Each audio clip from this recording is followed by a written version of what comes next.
Bonjour et bienvenue à la capsule Lâche pas, persévère. Notre thème d'aujourd'hui, électriser le génie québécois. J'aurai 5 questions pour Sophie Brochu, PDG d'Hydro-Québec. Merci d'être là, Sophie. Ça nous fait plaisir de t'avoir parmi nous pour nos élèves, pour nos jeunes. Comme tu sais, j'aurai 5 questions pour toi. Première question, l'adaptabilité. L'adaptabilité, comme tu le sais, Sophie, est une compétence que nos jeunes développent énormément dans le cadre de nos projets. Elle influence la créativité, la résolution de problèmes. Tu as été nommé PDG d'Hydro-Québec pendant cette pandémie.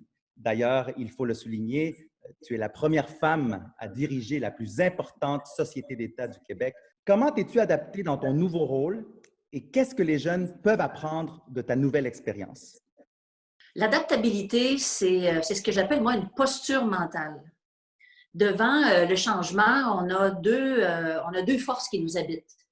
On a une force d'accélération parce qu'on veut aller vivre quelque chose, puis en même temps, on a une force de frein. Le changement, et souvent, on est comme entre les deux, puis on ne sait pas trop où se positionner. L'adaptabilité, là, d'abord et avant tout, là, c'est se faire confiance. C'est de dire, moi, je suis moi, c'est mon kit de base, il y a des choses que je sais, il y a plein de choses que je ne sais pas, j'ai de grandes forces, j'ai de magnifiques talents, j'ai aussi des faiblesses, des zones d'ombre. L'adaptabilité, c'est d'être bien avec soi-même, d'avoir une bienveillance à sa propre égard et de ne pas essayer d'être quelqu'un d'autre, juste qui on est, et c'est déjà magnifique. L'adaptabilité, c'est une posture mentale de on arrive à quelque part, il y a plein de gens qu'on ne connaîtra pas, ils sont chanceux, ils vont apprendre à me connaître. Puis moi, je suis chanceuse ou chanceux parce que je vais rencontrer plein de gens extraordinaires. L'adaptabilité, c'est juste être bien dans n'importe quelle circonstance. Et c'est vraiment ce que tu viens de vivre chez Hydro-Québec, n'est-ce pas? Oui, absolument. Alors, d'abord, c'est une grande, grande organisation. Évidemment, on peut pas rencontrer tout le monde dans ce que j'appelle, moi, bédaine à bédaine, là, surtout dans les circonstances actuelles. Les manières de faire ne sont pas les mêmes. Bien sûr, c'est l'énergie. Bien sûr, je connais ça. Donc, j'ai quelques repères, mais il y a beaucoup plus de choses que je ne connais pas que de choses que je connais. Alors, à un moment donné, il faut que tu fasses confiance aussi aux gens qui sont là. Puis, il ne faut pas être gêné de poser des questions, de demander de l'aide. C'est demander de l'aide, c'est un signe d'intelligence. Hein. Alors, j'en demande beaucoup. J'en demande beaucoup d'aide parce que quand je suis perdue, je n'essaie pas de rester tout seul avec mon petit problème. Là, je pose des questions. Ce qui m'amène à ma deuxième question. Parlons d'Hydro. Comment voyais-tu Hydro quand tu avais 10 ou 15 ans et comment voudrais-tu que la jeune génération voit cette société d'État aujourd'hui et demain? Hydro-Québec, là, pour les jeunes qui ont aujourd'hui, disons, entre 10 et 20 ans, c'est pas toujours évident, là, mais Hydro-Québec, là, c'est l'organisation, l'entreprise qui a donné un des plus grands coups de fierté aux Québécois. Parce qu'à l'époque, les entreprises de distribution d'électricité étaient morcelées au Québec, comme on voit beaucoup aux États-Unis. C'était la propriété de différents groupes, appelons ça privés, donc pas du gouvernement. Puis le gouvernement, à un moment donné, il a dit il faut que tous les Québécois aient accès à l'électricité au même prix même prix résidentiel. Alors, qu'ils soient en Gaspésie ou qu'ils soient à Montréal, qu'ils soient près des barrages ou pas près des barrages, moi, je vais faire un tarif électrique qui va faire en sorte que tout le monde va avoir les mêmes chances de s'approvisionner en électricité. Puis après ça, les gouvernements se sont succédés puis ont lancé les grands barrages. Alors aujourd'hui, on ouvre l'interrupteur, l'électricité est là, merci, c'est magnifique, c'est facile. Mais derrière ça, il y a des milliards et des milliards d'investissements. Et le génie québécois, parce que le Québec est doté de grands réservoirs, de grands courants d'eau, le génie québécois a détourné ces rivières-là pour créer des barrages. Puis c'est avec ces barrages-là qu'aujourd'hui, on s'éclaire au Québec. Alors, on est chanceux parce qu'on a une énergie qui est propre, qui est renouvelable, qui est concurrentielle. Quand j'avais 10 ans, 15 ans, c'était la construction d'Hydro-Québec. Puis il y avait une toune qui disait on est 12 012, il faut se parler. Et ça jouait de la guitare, c'était harmonium dans ce temps-là. Fiori, je ne sais pas si vous connaissez Serge Fiori. Tu sais, c'était extraordinaire, une grande fierté. Puis nos pères et nos grands-pères montaient travailler à Manic, ils montaient travailler à Bay James pour construire, puis ils redescendaient 8 semaines, 12 semaines après, puis ils repartaient. C'était une grosse affaire. Bien, après ça, on en a profité de notre hydroélectricité, puis on en profite encore. Bien, aujourd'hui, imaginez-vous donc, on est comme dans un deuxième élan dans l'évolution d'Hydro-Québec. parce qu'on va associer à ces grands barrages-là, qui nous donnent toute la capacité qu'on a, beaucoup d'innovation, beaucoup de domotique. Ça, c'est de la robotisation dans les maisons, qui va faire en sorte qu'on va pouvoir adapter notre consommation d'électricité en fonction de nos besoins. Un jour, vous allez sortir de la maison, votre maison va savoir toute seule qu'elle peut baisser l'électricité, qu'on peut couper le chauffe-eau parce qu'il n'y aura personne jusqu'à 4 heures. Là, aujourd'hui, on chauffe l'eau toute la journée. Même s'il n'y a personne dans la maison, on chauffe l'eau, pas qu'on revienne. C'est une affaire qui n'a pas beaucoup de bon sens. Mais demain, les chauffe-eau vont s'interrompre d'eux-mêmes parce qu'ils vont savoir qu'il n'y a rien, il n'y a plus personne dans la maison, puis ils vont recommencer à chauffer l'eau à 4 heures. On va faire du solaire, on va installer des panneaux solaires, on va avoir des batteries dans nos maisons. Des batteries, pourquoi? Parce qu'on va accumuler l'électricité pendant que l'électricité ne coûte pas cher. On va emmagasiner ça, puis on va s'en servir. On va connecter des voitures, puis les voitures, quand on va avoir une panne électrique, c'est la batterie des voitures qui va nous donner de l'électricité dans nos maisons. Fait qu'on va faire beaucoup, beaucoup d'innovation. C'est pour ça que si vous faites des robots et que vous êtes intéressés par l'innovation et tout ça, là, allez-y à fond, là, mes amis. Là, vous allez avoir de l'ouvrage là, par-dessus les oreilles. Ton point est parfait pour ma prochaine question, la question numéro 3. On parle souvent des emplois du futur et bien sûr de la place des femmes en génie. En ces temps où tu prépares l'Hydro-Québec de demain, tu viens de nous en parler, il y a tellement d'innovations, il y a tellement de nouvelles façons d'agir. Dis-moi, quelles compétences les jeunes devraient-elles développer pour un jour soit créer ou occuper ces nouveaux postes? Bien, je dirais d'abord que peu importe ce que vous allez faire, ce qui est important, vous devez adorer ce que vous allez faire. Moi, je dis souvent que vous soyez astronaute, soudeur, mécanicien, médecin, à la limite, là, tout le monde s'en fout. Ce que vous devez faire, c'est quelque chose que vous aimez, que vous adorez. Et si vous aimez, si vous adorez ça, ou si vous êtes passionné, vous allez mettre des heures. Puis si vous mettez des heures, vous allez faire des sous. Donc, vous allez aimer ça, puis vous allez faire les sous qu'il vous faut pour gagner votre vie. Ça, c'est important. Les métiers de demain, en fait, je dirais, on a besoin de tout. On a besoin de gens qui sont capables de dessiner des ponts puis de les construire. On a besoin de gens qui sont capables de faire des ponts entre des personnes. Alors, on a besoin autant de ce qu'on appelle les sciences molles, des sciences dures.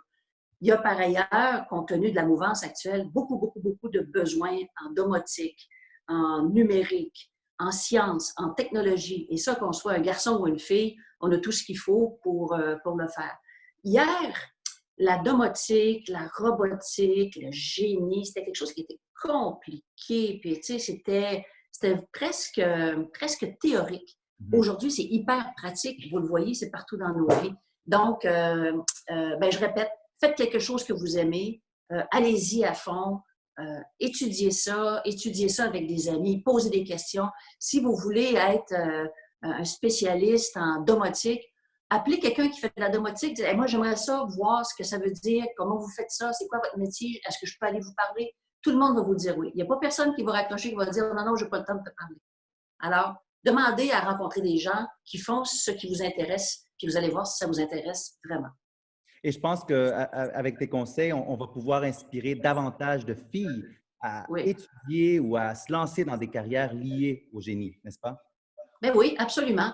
Vous savez, la société, c'est fort. Hein? Les schèmes qu'on transporte d'une génération à l'autre, c'est fort. Alors, les femmes, historiquement, étaient beaucoup dans ce qu'on appelle le caring, le soin. Alors, on a beaucoup de femmes dans l'enseignement, on a beaucoup de femmes dans le service hospitalier, on a beaucoup de femmes dans les services de psychologie et tout. Mais il n'y a rien qui empêche une femme de faire génie, de devenir physicien. Julie Payette, elle disait, moi, je vais être astronaute. Puis Julie Payette, elle est devenue astronaute. Alors, il suffit de se dire, j'ai le goût de ça. Et il ne faut pas se dire, j'aime pas ça, tant qu'on ne l'a pas essayé un peu. Alors, ça, c'est le challenge que je vous lance. Vous n'avez pas le droit de dire, moi, la physique, j'aime pas ça, si vous ne l'avez jamais fait. Vous n'avez pas le droit de dire, la chimie, moi, je veux rien savoir de ça, ça ne m'intéresse pas, si vous ne l'avez jamais fait. Allez en faire un petit peu. Vous n'aimez pas ça, fine, so be it. Mais vous allez découvrir plein de trucs en essayant plein de trucs. Mais des femmes en génie, en finance, en opération, en robotique, oui, en techno, des femmes et des gars, partout dans tout. Génial. On va passer le message. Ça m'amène parfaitement à ma 4e question, Sophie. As-tu déjà été démotivée dans ta vie? Et si oui, comment as-tu surmonté cette épreuve? Moi, j'ai été démotivée longtemps. Alors là, je vais vous faire une confession. Moi, l'école, moi, j'ai aimé le primaire. Moi, je suis une fille ludique. Ça veut dire qu'on aime ça jouer. Puis je suis encore une femme ludique. J'aime ça m'amuser, j'aime ça jouer, j'aime ça faire du sport. Alors, le primaire, ça a été le fun, mais dès que j'ai pris le secondaire, ça a été très, très, très difficile.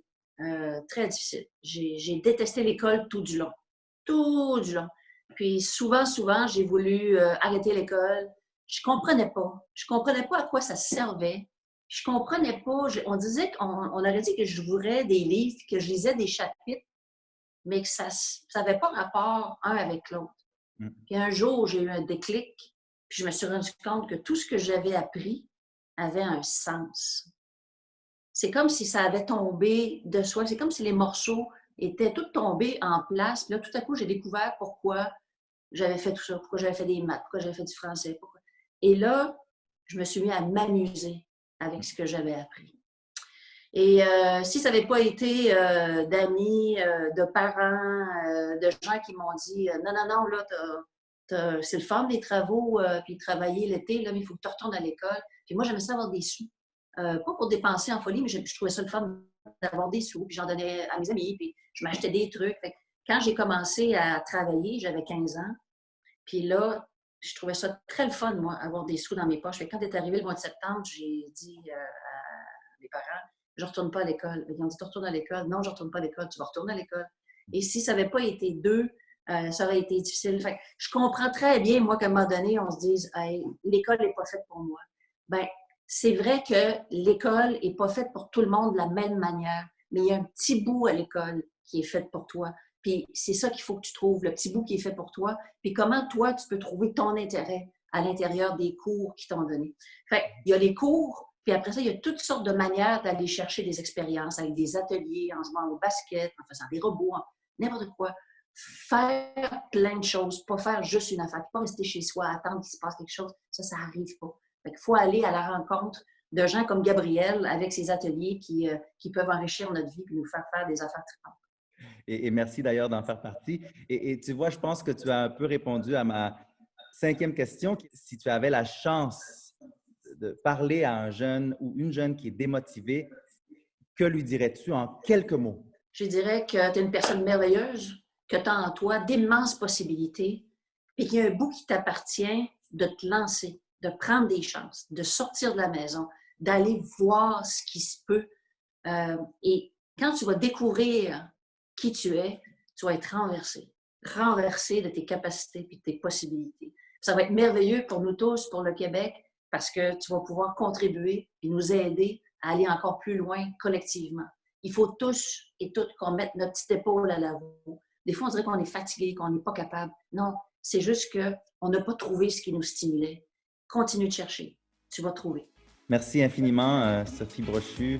Bravo encore pour ta nomination. Quel plaisir en tant que Québécois de savoir que tu es à la tête de notre magnifique société d'État.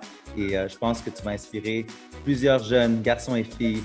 Ah, c'était un plaisir. Puis à vous tous et toutes, je vous dis, lâchez pas, persévérez.